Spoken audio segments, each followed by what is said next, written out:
All right. Good afternoon, Mrs. Renner. Thank you for coming to see me. Provided for you, I have a copy of the observation form that I used whenever I came into your classroom Okay. yesterday. So we will go through that first.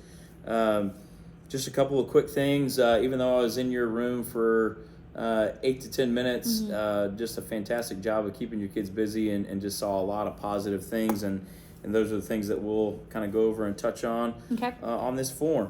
And if at any point you have questions for me, go ahead and you could stop me and let me know, and we can dive deeper into it. So obviously this observation form is broken down into the planning and preparation, learning environment, and then the instructional strategies that I saw. Obviously, at no point do I think that always every time I walk through your classroom am I going to hit a yes on all of these. So obviously if you see a plus, I did see it, a minus, it was not seen.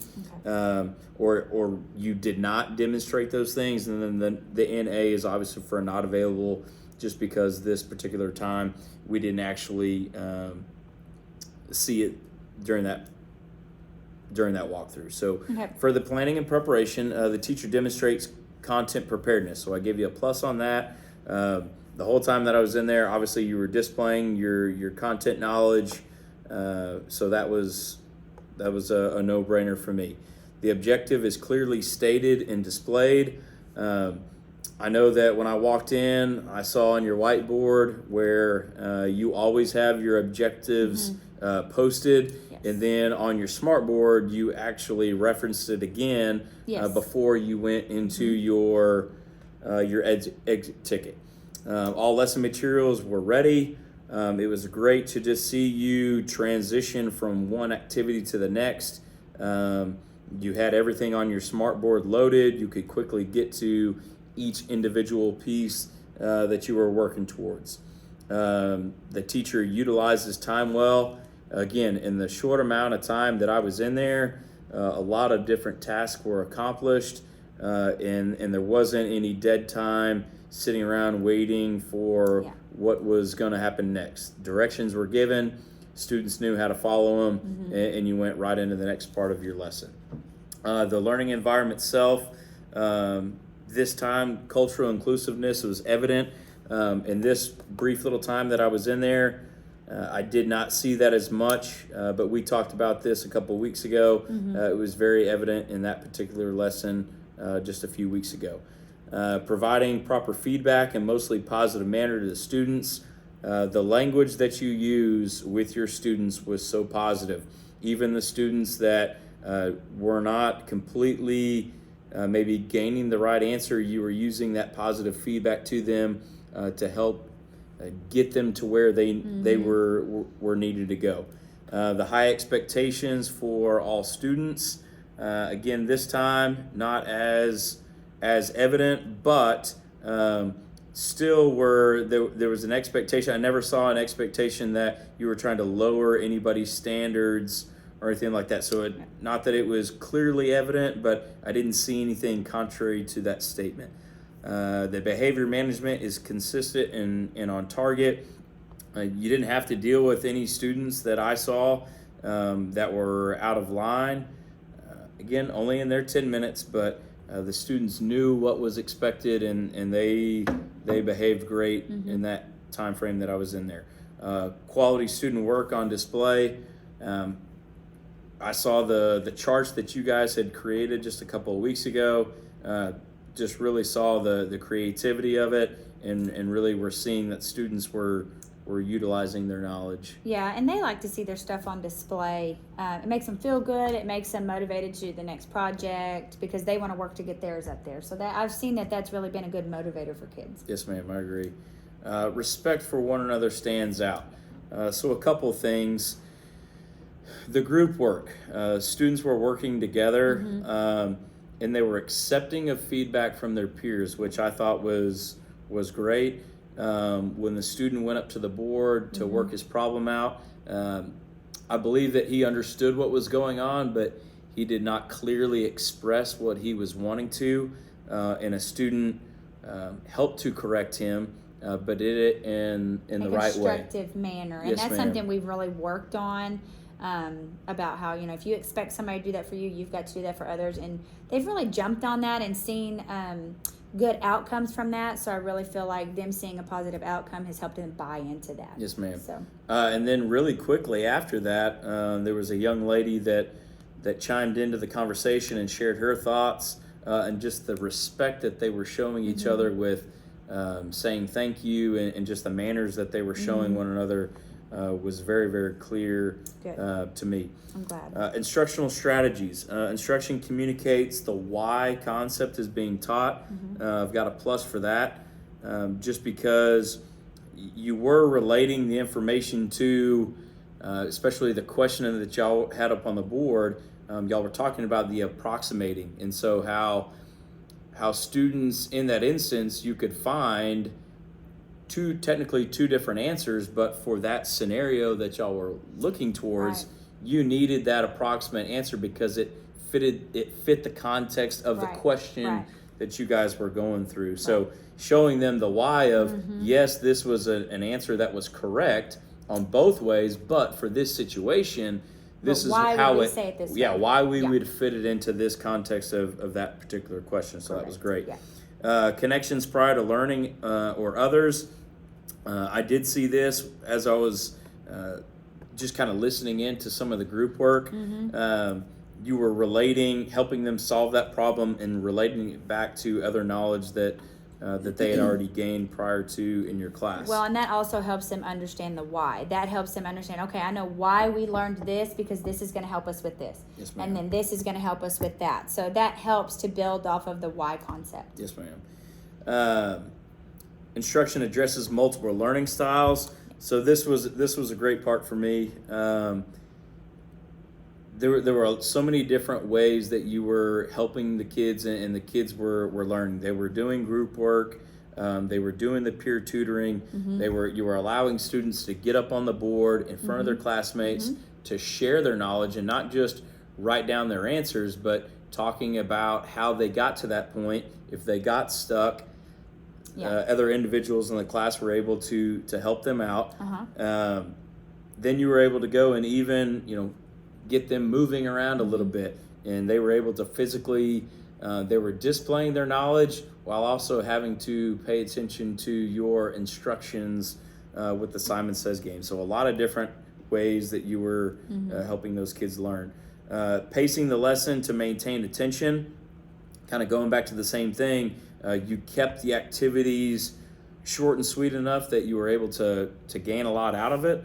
But then you weren't just sitting on that one activity for too long, and it never got stagnant in the class. Well, and I've learned from past experiences too that when I stay on something too long, or if we do the same thing most of the class period, some of them that finish faster than others will get bored, Yes, ma'am. and then I lose their attention. Yes, ma'am.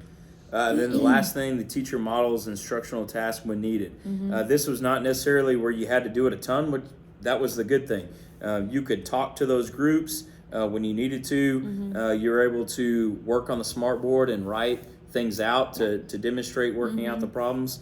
But then also, as you stood in front of the class and then demonstrated the Simon Says game, you were demonstrating that same knowledge. Yeah. So well, that and was sometimes great. That's going to help. Some are visual.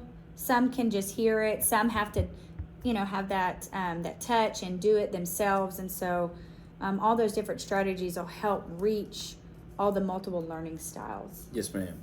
All right, so that's the observation form. So I've got just a few questions for you here. Okay. So first thing, we had your exit ticket. Tell me what kind of data feedback you were able to receive from the exit ticket that you had. I really like those. I started doing those more this year, but it helped me figure out that 92 to 95% of my class was able to master the concept that I taught that day. And that way I know when they leave the classroom, it gives me feedback to know, okay, this much percent understood it, mastered it. The other 5 to 6%, because it was a 3-step process, I could go through and see their work and see, okay, if they didn't master it, here's why. And then I can go back, reteach that, show them, correct them, and that way when they move forward, that's corrected it. But Yes, it gives ma'am. me feedback to know what they understood, what they didn't. Yes, ma'am. So when you think back on the lesson that we just talked about, tell me some of the things that you felt like were successful during your lesson. I really like the group work. I love doing group work after I've taught a little bit. That way they are empowered to work together, teach each other. The peer tutoring is really helpful, especially for the different levels at each table. Sometimes they learn a lot from their peers, and sometimes when a peer teaches it to one another, they learn more. So I do love the group work. It enables me to move around the room, check in at each table, see what they need. I can ask them questions. And if I see that somebody needs help, sometimes they don't want to ask in front of an entire class. But if I go to their table, they're not as afraid to go, hey, Miss Renner, can you explain this to me? And it's not the entire class knowing. Yes, ma'am. I also love that the students love to go up and teach on the board, because that also, they learn more by having to go up and teach it to their peers. Sometimes they say it in a language that their peers will understand.